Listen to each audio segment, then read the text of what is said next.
Fanfic Corner, presented by Jennifer. Safe.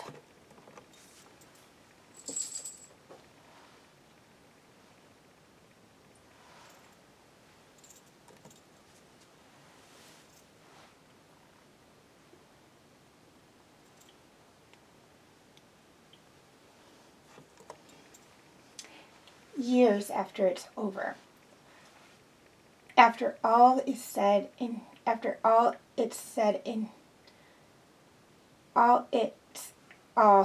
done.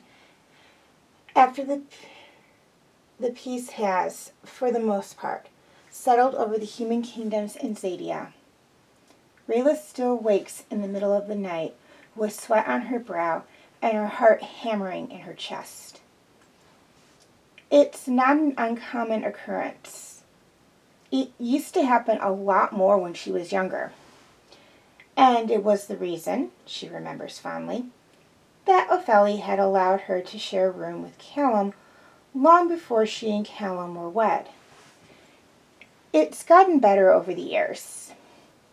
But still, some nights it's particularly hard, and it takes her longer than she wants to admit to settle. Tonight she wakes with a start. The room is dark. The air is still.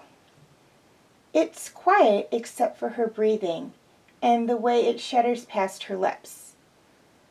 Beside her, the bed is empty, and it gives Rayla an extra 10 seconds of panic before she remembers that Callum's fine. He has been fine for years, and the days she thought she'd lose him are long, long behind them. He's in Del Bar for the week, she remembers late, and he'd ridden her just today. He's okay. But still, she wishes he was here. She wishes she was with him. She wishes she knew how to calm herself down without him. She huffs. The fullness of her belly makes it hard to get out of bed these days. But the child within it shifts, and that alone steadies Rayla's breathing considerably. Her lips twitch upward in spite of herself, and she groans as she climbs out of bed. The hall is empty, which is not a surprise.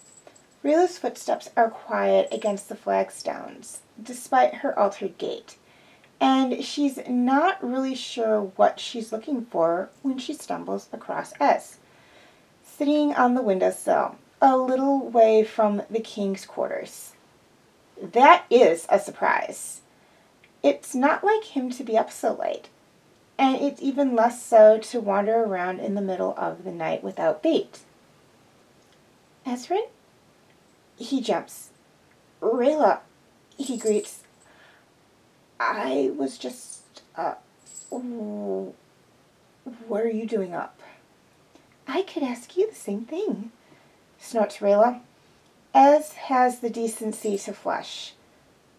I couldn't sleep, that's all, he murmurs, his eyes on the floor. Rayla cocks her head at him, but he shakes his head and nods at her belly before she can ask. What about you? Is everything okay with... Rayla lets out a chuckle. Baby's fine, she promises, patting her bump fondly. I think it just misses its dad. I get that, laughs Ez. I miss him too. You'd think I'd be used to it by now, but it's hard, says Rayla gently. I know. I miss him too.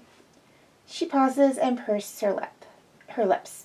There's something about the way Ez won't look her in the eye that's off to her. She's not an idiot, and she knows him better than most.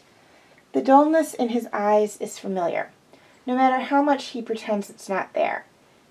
And it takes her a whole second before she realizes what it is. You haven't been sleeping a lot lately, have you? Ez shuffles on the spot.